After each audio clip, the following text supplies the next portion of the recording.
Sofa साफ करो इसे। पता नहीं ठीक से करो मेरी मेकअप। मेरा भी पफ दे दो, 2 घंटे से बैठी हूं मैं। दो शीशा। सर एज पर रिक्वायरमेंट सब चीजें रेडी हैं, बस वो ईशानी मैडम आ जाए। मैडम आ जाए, पता नहीं कब आएगी। जाओ जाकर देख कर आओ। अरे सर जब वो आएंगे हमें पता चल जाएगा सर। पता नहीं कब आएगी, सबकी बैंड बजी पड़ी है। महारानी पता नहीं कहाँ रह गई है।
Hello Ishani ma'am. Makeup room ready है मेरा? हाँ मैम, जैसा आपको चाहिए बिल्कुल वैसा ही है, और आपका फेवरेट रूम फ्रेशनर भी है। और एक काम करो, डायरेक्टर को जाके बोल दो कि 2 से 3 घंटे तो लगते ही हैं, राइट? और मेरे मूड के ऊपर है कि मैं खुद ही रेडी होके सेट पे आ जाऊंगी, ठीक है? ठीक है मैम। चलो।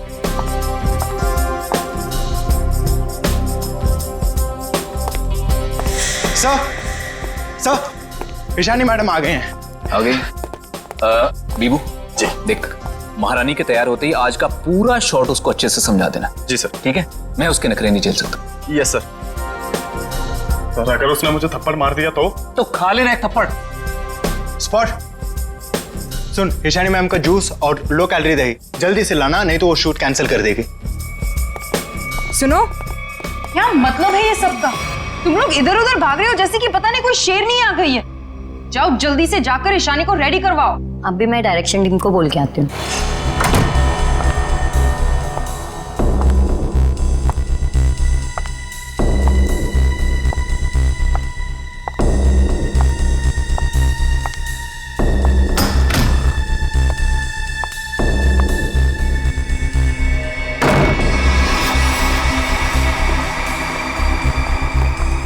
सर, माना कि ईशानी बहुत बड़ी स्टार है, लेकिन हम भी उसके नौकर नहीं है। वही तो, सुबह के 9 बजे से हम रेडी होकर वेट कर रहे हैं और वो अभी तक नहीं आई। इतना वक्त हो गया, 3-4 बार टचअप हो चुका है। तो क्या करूं यार, एक तो विराट सर ने इस नकचड़ी को 1 साल का कॉन्ट्रैक्ट साइन करवा के मेरे सर पे दर्द करके रखा है, और ऊपर से तुम लोग मेरे सर पर चढ़ रहे हो। प्लीज ट्राई टू कोऑपरेट यार। Cooperate my foot. मैं ईशानी के नखरे और बर्दाश्त नहीं कर सकती हूँ। मैं जा रही हूँ यहाँ से। मैं विराट सर के चेक्स वापस कर दूंगी, लेकिन मैं ऐसे काम नहीं कर सकती हूँ। बाय। अरे मैडम रुके। अरे सर आप ही रोके समायरा जी को। अगर आज शूट नहीं हुआ ना तो विराट सर सबकी छुट्टी कर देंगे सर। जाने दे उसको, एक ईशानी 100 सुमेरा के बराबर है।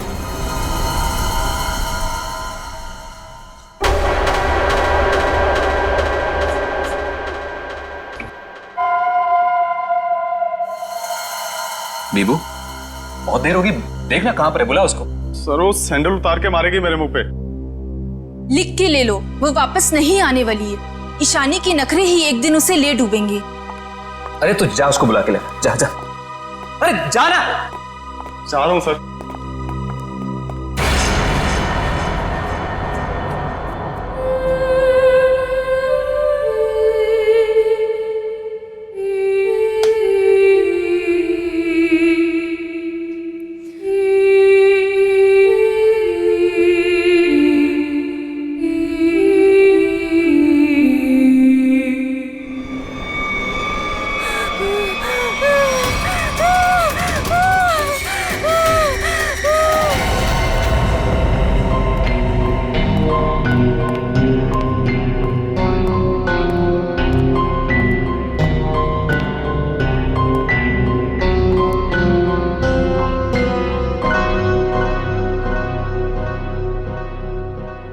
मैम मैम आप रेडी हैं तो मैं अंदर आ जाऊं? मैडम भाग जा यहाँ से, वरना तेरा पैर तोड़ दूंगी।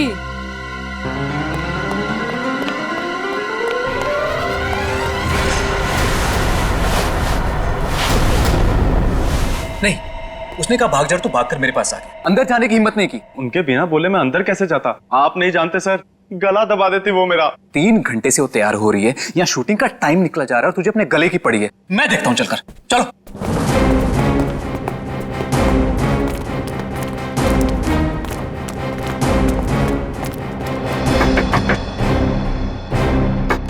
ईशानी। सर प्लीज, मैम गुस्से में लगती है, शूट छोड़कर चली जाएंगी। मैं तुम्हें कह रहा हूं चुप रहो। ईशानी दरवाजा खोलिए, अब ये सब नहीं चलेगा, प्लीज दरवाजा खोलिए।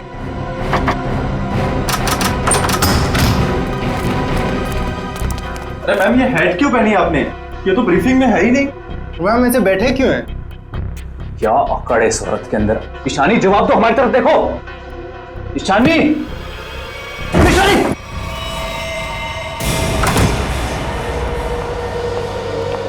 कभी काम नहीं करूंगी मैं उस नकचढ़ ईशानी के साथ। मैं भी किसी से कम नहीं हूँ। अरे इतना टेंशन क्यों ले रही हो तुम देखना, मैं तुम्हें इससे बड़ा काम दिलाऊंगा। मैं अभी मम्मी को फोन करके बता देती हूँ कि आज मैं लेट आऊंगी। ठीक है, तुम मम्मी को फोन कर लो, हम तुम्हारा अंदर इंतजार करते हैं। ठीक है, मैं अभी आती हूँ। ठीक है।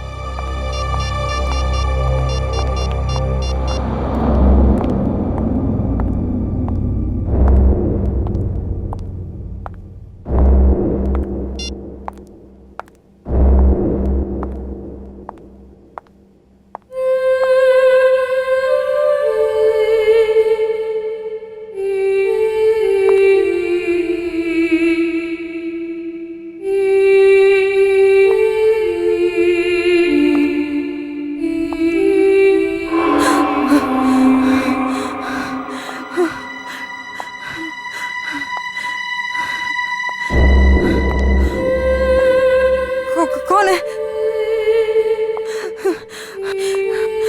सामने आओ। ये है? ये यहाँ कैसे?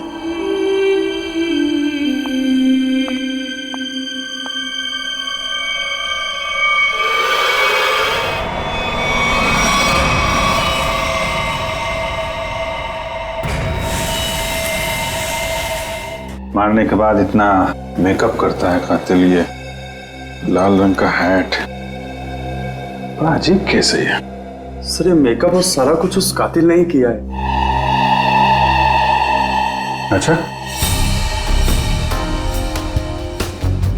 आखिरी बार कौन आया था ईशानी से मिलने? मैं गया था सर वहां पे, लेकिन उन्होंने अंदर से ही बोल दिया कि भाग जाओ वरना तुम्हारी टांगे तोड़ देंगे। टांगे तोड़ दूंगी? क्यों? सर एक्चुअली ईशानी अपनी मर्जी की मालकिन थी और वो अपनी मर्जी से ही शूटिंग पर आती थी। अगर गलती से भी उसको किसी ने कुछ बोल दिया तो कभी भी शूटिंग छोड़कर चली जाती थी। सर इसका मतलब काफी लोग होंगे जो ईशानी को नापसंद करते होंगे। ईशानी? क्या हो गया ईशानी को? किसने किया ये सब? आप कौन है आप? जी ये जो एड शूट हो रही थी ये मेरी एड है, मैं मालिक हूँ इस कंपनी का। ठीक है, इधर आइए थोड़ा। अच्छा बीबू, तुम वापस कितनी देर बाद आए थे प्रीतम और लोगों के साथ? सिर्फ कुछ सेकंड्स में, अगर कहें ज्यादा से ज्यादा बस 1 मिनट। 1 मिनट में? 1 मिनट में इतना सब कुछ किया? सर सर 1 सेकेंड, यहाँ पे एक फिंगरप्रिंट मिला है और बाकी सब कपड़े ठीक है, मगर बस ये तो देखिए सर, ऐसा लग रहा है किसी ने कैंची से काटा है सर।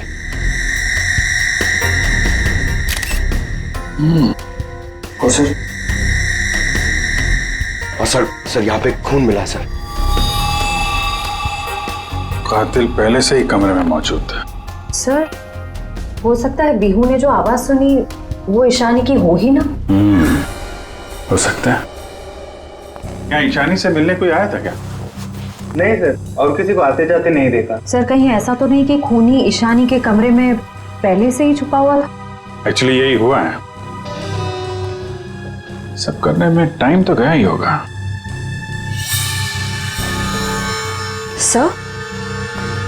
सर ये देखिए, ईशानी का टॉप भी कटा हुआ है। इसे भी काटा गया है?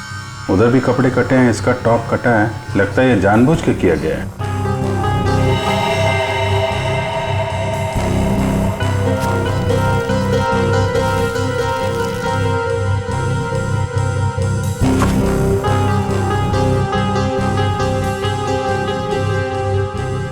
सर, ये कॉटन सॉक्स लगता है मेकअप करने में इस्तेमाल किया गया है। वंश, ये सारी चीजें और बॉडी को फोरेंसिक लैब भेजो। तब तक हम लोग जरा बाहर देखते हैं। सर बहुत ही अजीब बात है, किसी ने भी खूनी को आते जाते देखा ही नहीं। आने जाने की तैयारी पहले से कर रखी थी खूनी ने, नाकाम किया और निकल भागा। पर सर ऐसी कैसी तैयारी की होगी कि यूनिट के किसी भी मेंबर ने उसे नहीं देखा? इतना हंगामा हो गया यहाँ पे और ये बैठा सो रहा है। जी साहब। यहाँ से किसी को आते जाते देखा तुमने? साहब मैं तो अभी 5 मिनट पहले ही आया हूँ। 5 मिनट पहले? ये शूटिंग का टेम्पो है ना? हाँ साहब, ये शूटिंग का ही टेम्पो है। तो ये टेम्पो अभी बाहर कब गया था? साहब यही कोई 1:30-2 बजे के आसपास। 1:30-2 बजे? सर उसी दौरान तो ईशानी का खून हुआ था। जब टेम्पो बाहर गया था तुम्हारे साथ कोई और भी था? नहीं अच्छा, पीछे कोई बैठ कर गया था, तुमने किसी को आसपास देखा? मैडम, पीछे तो सामान रहता है, अब पीछे कोई बैठा हो तो मैंने नहीं देखा। इससे अच्छा तरीका और क्या हो सकता है खूनी के यहाँ से निकलने का?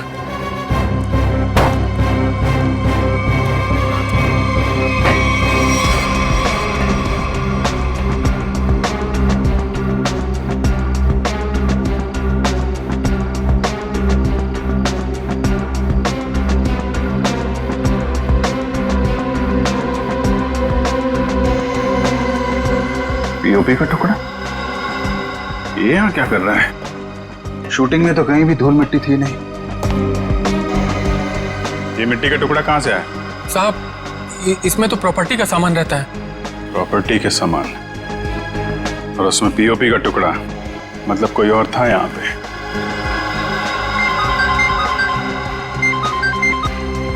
हेलो, क्या? कहाँ पे?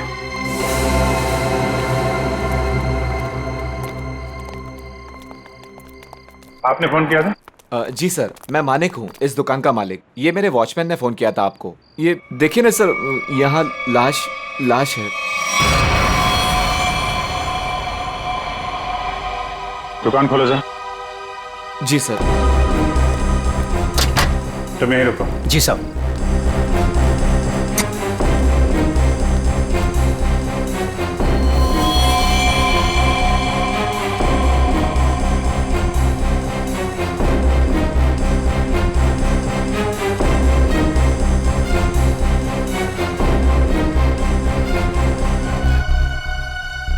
सर ये देखिए, इसका टॉप भी वैसे ही काटा गया है।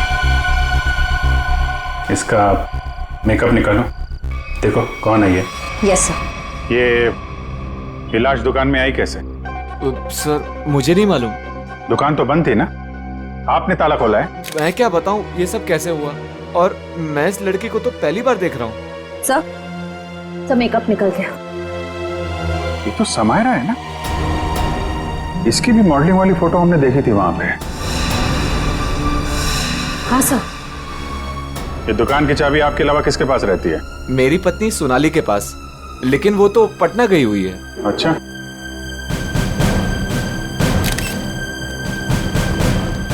तुम्हारी ड्यूटी में एक आदमी यहाँ पे खून करता है, उसकी लाश को यहाँ दुकान में रख दिया। क्या कर रहे थे तुम?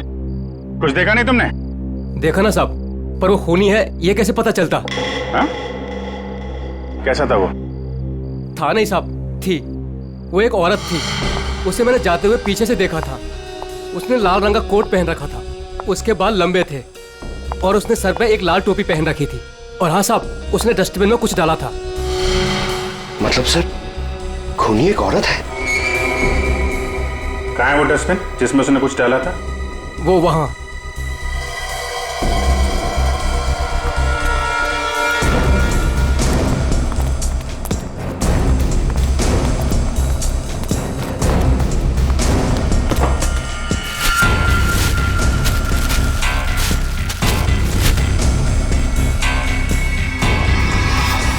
सर ये तो फिशिंग का सामान है, मछली पकड़ने का कांटा वाटा।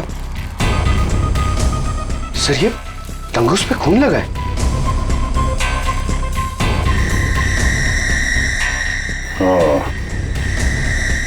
लगता है इसी का इस्तेमाल किया गया है खून करने में।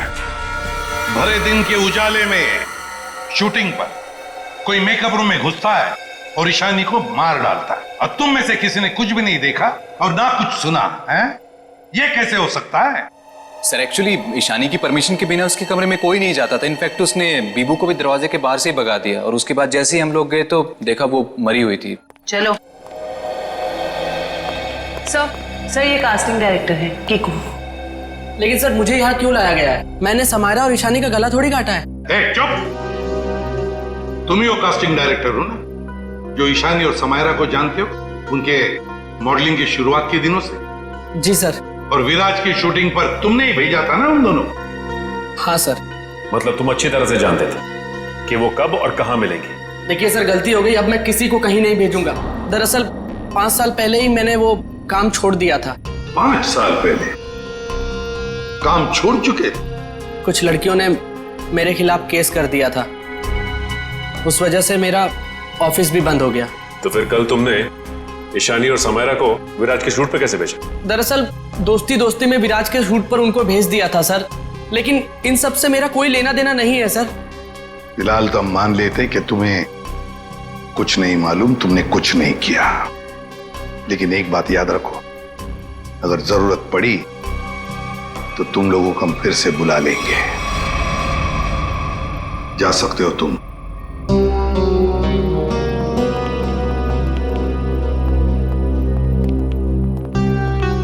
इन तीनों पे कड़ी नजर रखनी पड़ेगी। देखो वो कहां कहां जाते हैं, किस किस से मिलते हैं, क्या क्या करते हैं। सर लेकिन खूनी तो एक लड़की है ना? हाँ, खूनी तो लड़की है, लेकिन खून करने में किसी लड़के का भी तो इस्तेमाल हो सकता है।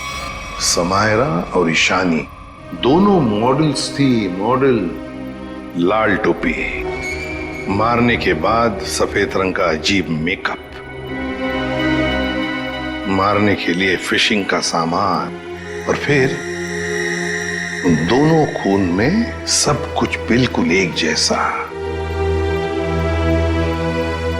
तो एक बात समझ में नहीं आई कि खूनी ने ये मछली पकड़ने का सामान क्यों इस्तेमाल किया खून करने के लिए? सर बहुत ही अजीब है ये खूनी, और एक ही दिन में 2 मॉडल्स को मार डाला इसने। पता लगाना पड़ेगा कि समायरा और ईशानी दोनों मॉडलिंग के अलावा और कुछ करते थे या मॉडलिंग करने से पहले क्या करती थी। कहीं दोनों के बीच में कोई संबंध तो नहीं था, पता लगाना पड़ेगा।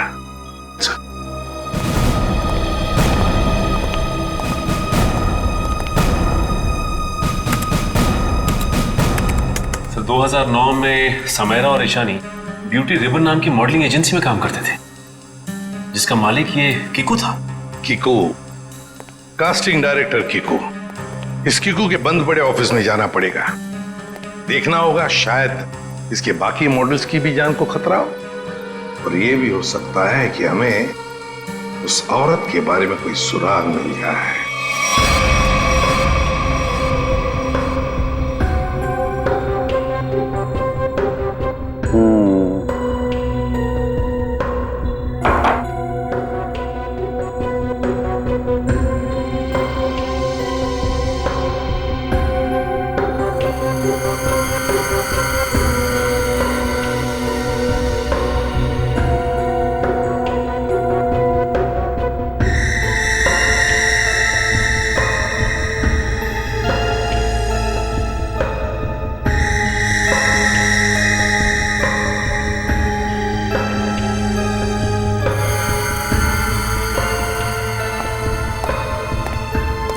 सर हमारा शक बिल्कुल सही निकला। खून करने के लिए इस्तेमाल किया गया ये हथियार एक खास तरह का फिशिंग किट ही है।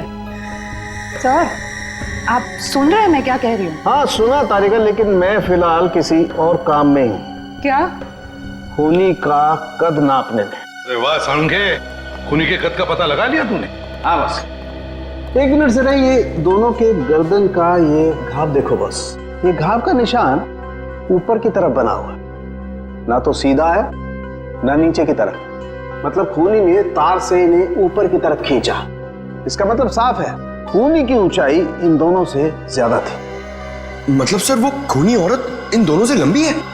बिल्कुल पंकज, और लगभग 5 फीट 7 इंच थी। ये मेरी ट्रिग्नोमेट्रिक कैलकुलेशन मुझे बताती है, इंक्लूडिंग वो जो सैंडल उसने पहने हुए थे उनके। एक बार हाथ में आ जाए ना तो ऊंचाई भी नाप लेंगे। 5 फुट 7 इंच की लड़की जिसके लंबे और सीधे बाल हैं। और सर या तो उसे फिशिंग करने का, मछली पकड़ने का शौक था, या तो फिर किसी खास मकसद से उसने ये सामान, ये फिशिंग किट का इस्तेमाल किया होगा। सांख्य, लगता है इस मछली पकड़ने के तंगूर से, इस तार से इन दोनों के गले को काटा है। बिल्कुल बॉस। डॉक्टर साहब, जो प्लास्टर ऑफ पेरिस जैसी मिट्टी मिली थी हमें, उससे कुछ पता चला क्या? हाँ पता चला सचिन। बॉस, वो सामान मूर्ति बनाने के काम में आता है। मूर्ति बनाने का? बॉस, टेस्ट चल रहे हैं, बाकी का भी पता चल जाएगा। तो कब बताएगा सांख्य? बताऊंगा थोड़ी देर में, लेकिन एक खास बात और बताना चाहता हूँ। वो क्या है? बॉस, ये देखो, ये है वो तार जिससे खूनी ने इनका गला काटा।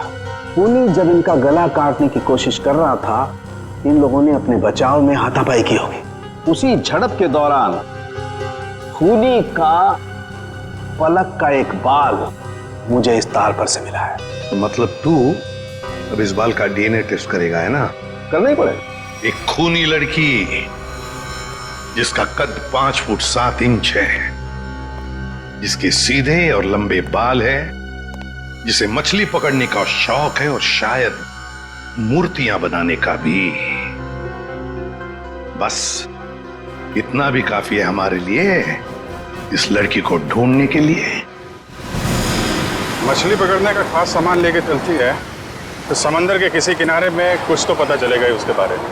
पर सर हमें सिर्फ उसकी ऊंचाई, उसके काले सीधे बाल और उस टोपी के बारे में पता है।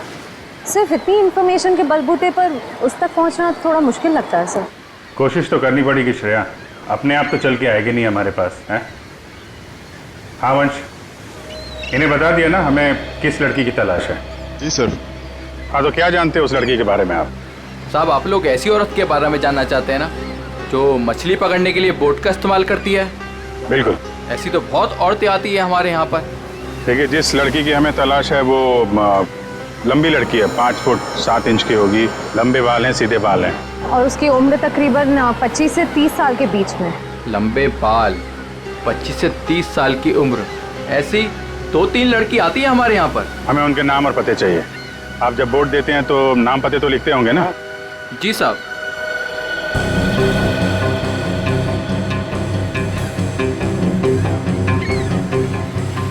ये तीनों लड़कियां आती हैं 5-6 महीने से हमारे यहाँ पर अपने कुछ दोस्तों के साथ। केशा, एनी, शिखा। केशा, एनी और शिखा। मिलना पड़ेगा इन तीनों लड़कियों से। देखते हैं इनमें से कौन है वो लाल टोपी वाली लड़की। सर, कीकू जी ने टैक्स की चोरी की थी और कुछ लड़कियों के पेमेंट ना देने की वजह से इनकी शिकायत की थी, इसीलिए ऑफिस बंद हो गया। और इनका कोई क्रिमिनल रिकॉर्ड भी नहीं है सर। उसका खून हुआ है वो 2008 में कीकू जी की एजेंसी से ही लॉन्च हुई थी, इसलिए ये अभी शक के घेरे में है। विराज, तुम ये बताओ कि तुमने तो कीकू जी के साथ और उन मॉडल्स के साथ काम किया था, तो तुम्हें कभी लगा कि वो मॉडल्स किसी मुसीबत में है या फिर कीकू जी के काम में कोई गड़बड़ है? मैं शानी और समायरा के साथ पहली बार काम कर रहा था, और जहाँ तक कीकू जी की बात है तो पैसों के लेन देन में धांधली के अलावा इनमें दूसरी कोई कमी नहीं है। सर, इन तीनों मॉडल्स के कद, रंग और बाल खूनी से कुछ हद तक मिलते जुलते हैं।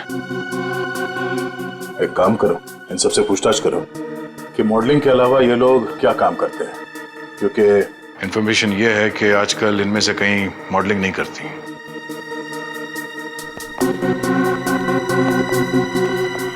एनी, 2012 में आप मॉडलिंग छूट चुकी थी। हाँ। अब आप क्या करती हैं? अभी मैं एक फिशरी स्टोर चलाती हूँ। शिखा, राइट? जी। आप एक प्रिंट मॉडल है, ये तो हम जानते हैं, उसके अलावा क्या करती हैं? मैं कुछ भी नहीं करती। और आप क्या करती हैं केशा जी? मैं मूर्तियां बनाती हूँ। मूर्तिकार। ठीक है, थैंक यू।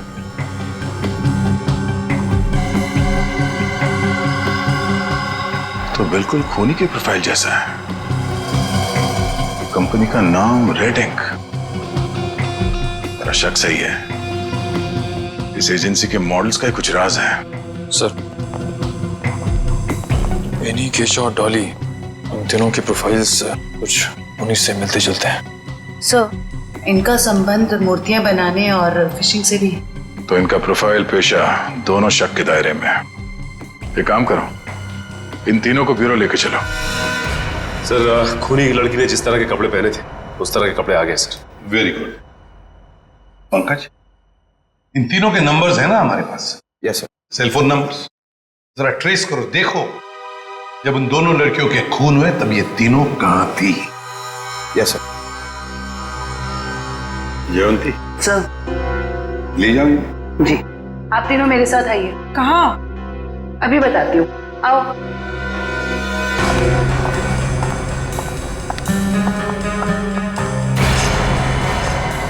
अरे साहब, ये तो वही कपड़े और टोपी है जो मैंने उस रात उस औरत को पहने हुए देखा था। तो फिर अब जरा ध्यान से देखो इसे। क्या ये वही लड़की है, वही औरत है जो उस रात खून कर रही थी? सर, मैंने उस औरत का चेहरा सामने से नहीं देखा था, उसे जाते हुए मैंने पीछे से देखा था। जाते हुए देखा? जी सर। ठीक है, केशा जरा वहां तक चल के दिखाओ। सर, ये कैसी जांच है आपकी? जितना कहा है उतना ही करो।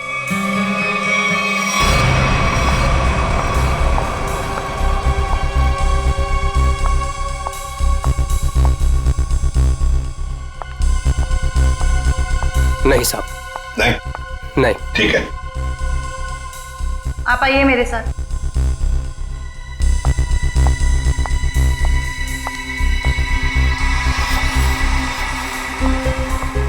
रुको, वहां तक वॉक करके आओ।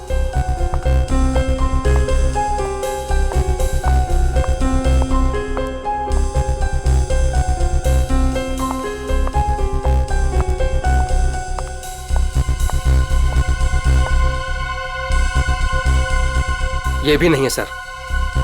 आइए।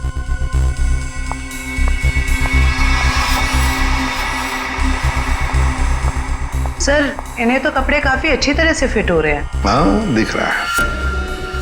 अब ऐनी जी जरा चल के भी दिखाइए।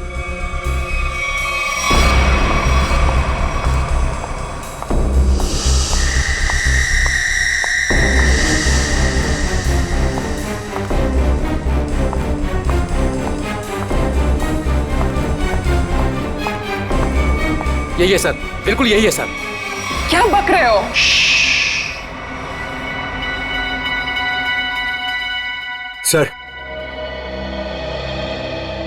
सर, जिस वक्त समायरा का खून हुआ था, आनी का फोन उसी एरिया में था। सुना है नहीं? उसी इलाके में था तुम्हारा फोन जिस वक्त ईशानी और समायरा का खून हुआ था। तुम जा सकते हो। और मैं? आपको तो रुकना ही पड़ेगा। सर, मैं क्यों नहीं जा सकती? वो इसलिए कि खूनी की चाल और तुम्हारी चाल बिल्कुल वही है। और तो और सबसे बड़ी बात कि तुम्हारा फोन उसी इलाके में मिला जहां पर इन दोनों लड़कियों का खून हुआ। सर, इन सब का क्या मतलब है? I mean, दो लोग एक जैसे दिख सकते हैं ना? और फिर वॉचमैन ने ऐसा तो नहीं कहा कि मेरा चेहरा खूनी के चेहरे से मिलता है। लेकिन जिस वक्त खून हुआ उस वक्त तुम्हारे मोबाइल की लोकेशन भी वही की बता रही है, और ये सब कुछ इत्तेफाक तो नहीं हो सकता। सर, उस वक्त सैकड़ों लोग उस एरिया में थे, तो क्या सब खूनी है? बस बस, बहुत बोल दिया। बताओ क्यों किया खून ईशानी और समायरा का? सर, आप मुझ पे दो खून का आरोप लगा रहे हो। मैंने कुछ नहीं किया ऐसा।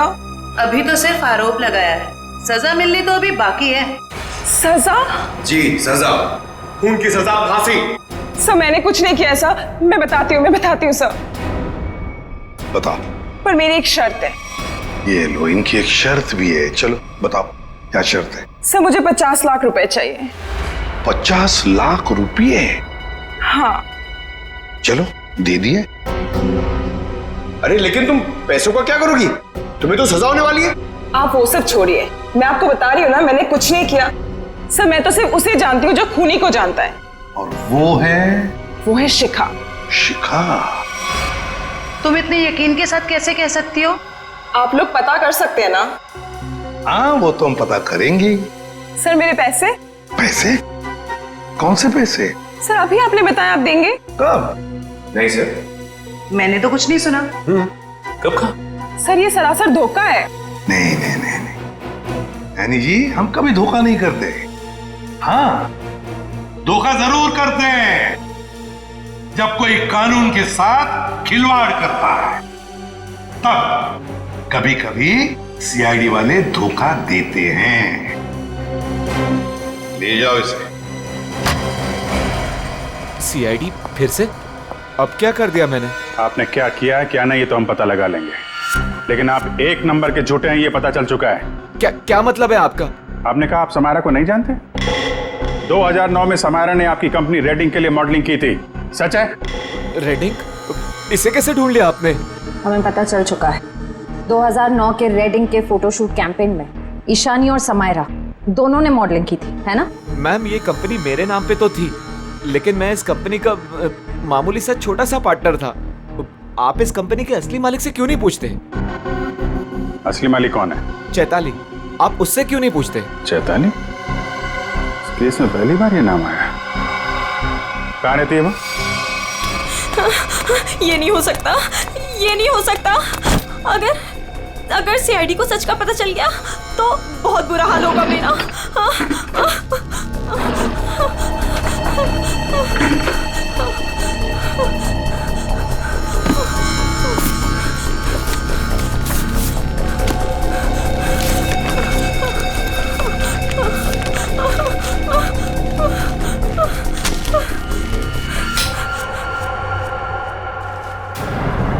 कौन है?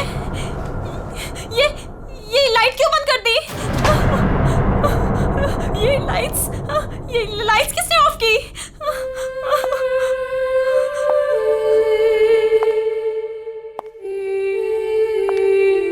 कौन है वहां? कौन है वहां?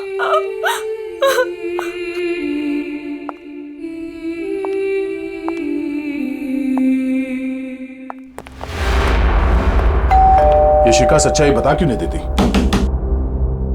सर पहले कुछ सच बता देती तो किसी की जान ही बच सकती थी।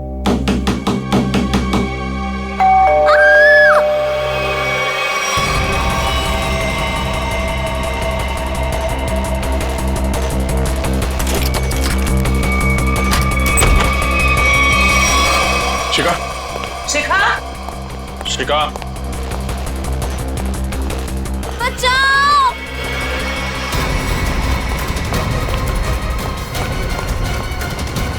भाग गई। कोई बात नहीं, बच के जाएगी कहाँ? सर को जलाने की कोशिश भी की गई है। Oh no. शिखा,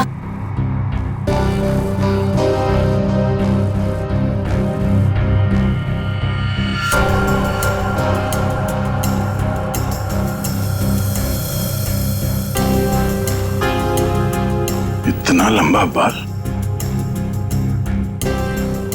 ये शिखा का तो नहीं हो सकता। तो भागते भागते बाल छोड़ गई। देखते हैं कहां तक भागती है ये। आइए सर। सर मैं यहाँ तब से नहीं आया जब से मेरी और चैताली की हिस्सेदारी वाली कंपनी बंद हुई है। पता नहीं है वो कहाँ है। घर की अच्छी तरह से तलाशी लो, देखो क्या मिलता है।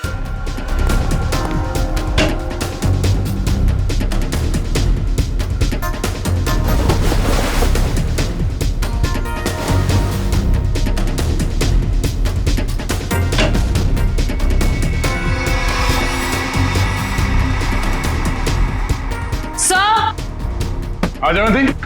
सर ये देखिए।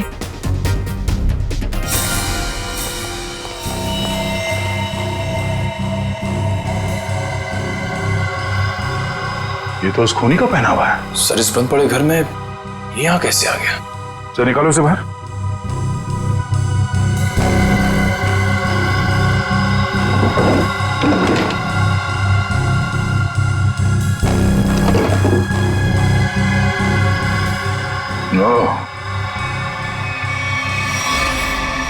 ये चक्कर है। सारंगे, शिखा के घर की खिड़की से हमें एक बाल मिला, जरा मैच करके देख पलक के बाल से। ये रहा वो बाल सर, उस खूनी लड़की का बाल। बॉस, ये बाल हमारे किसी काम का नहीं, बेकार सबूत है। क्या मतलब? मतलब ये बॉस के खूनी के पलक का डीएनए रिपोर्ट आ चुका है। तो खूनी कोई लड़की नहीं है, खूनी एक आदमी है। एक आदमी है जिसकी उम्र 40 से 45 साल। ये टोपी, लंबे बाल, सैंडल, ये सब धोखा है। तो मतलब खूनी कोई लड़की नहीं, बल्कि लड़की की भेष में आदमी है। ऐसा क्यों किया उसने? लड़की के भेष में क्यों? खून करने के और भी आसान तरीके थे उसके पास। लगता है ये खूनी कोई सरफिरा है। खूनी कोई सरफिरा नहीं, शैतान दिमाग का आदमी है ये, शैतान दिमाग का। सोच समझ के सब कुछ कर रहा है ये। एक काम करते हैं, जितने भी लोगों पर शक है ना, सबको यहां बुला लो, सबका डीएनए टेस्ट करते हैं। आप बताते क्यों नहीं कि हम सब लोगों को यहाँ पर क्यों लेकर आए? ऐसी जगह लाए कि हमारा कोई टेस्ट होने वाला है। और आप लोगों को हम सब पे शक है कि हमने खून किया है। लगता है हम सब बिना जुर्म के सजा भुगतने वाले हैं। बस बहुत हो गया। खूनी को ढूंढने का हमारे पास यही एक रास्ता है। और वैसे खूनी का बहुत ही खास सुराग मिला है हमें। डॉक्टर साहब बिल्कुल ठीक है। दरअसल क्या है, खूनी चाहे कितना भी होशियार हो, कितना भी चालबाज हो, कोई ना कोई क्लू हम लोगों के लिए छोड़ जाता है। और इस बार भी खूनी एक क्लू छोड़ गया है, और वो क्लू है पलक का एक बाल। देखिए, मैं ऑडिशंस लेता हूँ, लड़कियां सजती हैं, संवरती हैं, अपनी पलकों को भी सजाती हैं, तो इन सब से हमारा क्या लेना देना? तुम्हें बड़ा यकीन है कि खूनी एक लड़की ही है? सबको मालूम है कि लंबे बालों वाली लड़की सबको मारती फिर रही है, और आप। लेकिन हमें जांच तो पूरी करनी पड़ेगी ना। सर हमें करना क्या पड़ेगा सर? ज्यादा कुछ नहीं, आप में से हर किसी को अपने पलक का एक बाल देना होगा, और जिसका डीएनए हम उस खूनी के डीएनए से मैच करके देखेंगे। और वैसे भी जब आप लोगों ने कुछ किया ही नहीं है तो डरने की तो कोई बात ही नहीं है। जयवंती, देखिए, आ जाओ। चलो जाओ।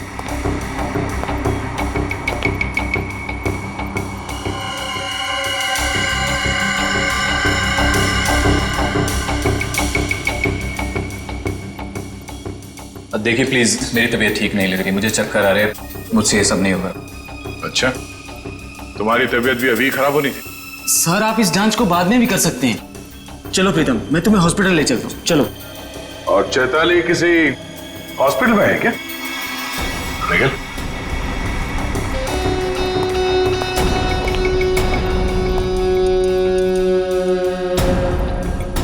सही कह रहा हूं ना मैं? मिस्टर विराज या फिर चैताली का पति कहना बेहतर होगा।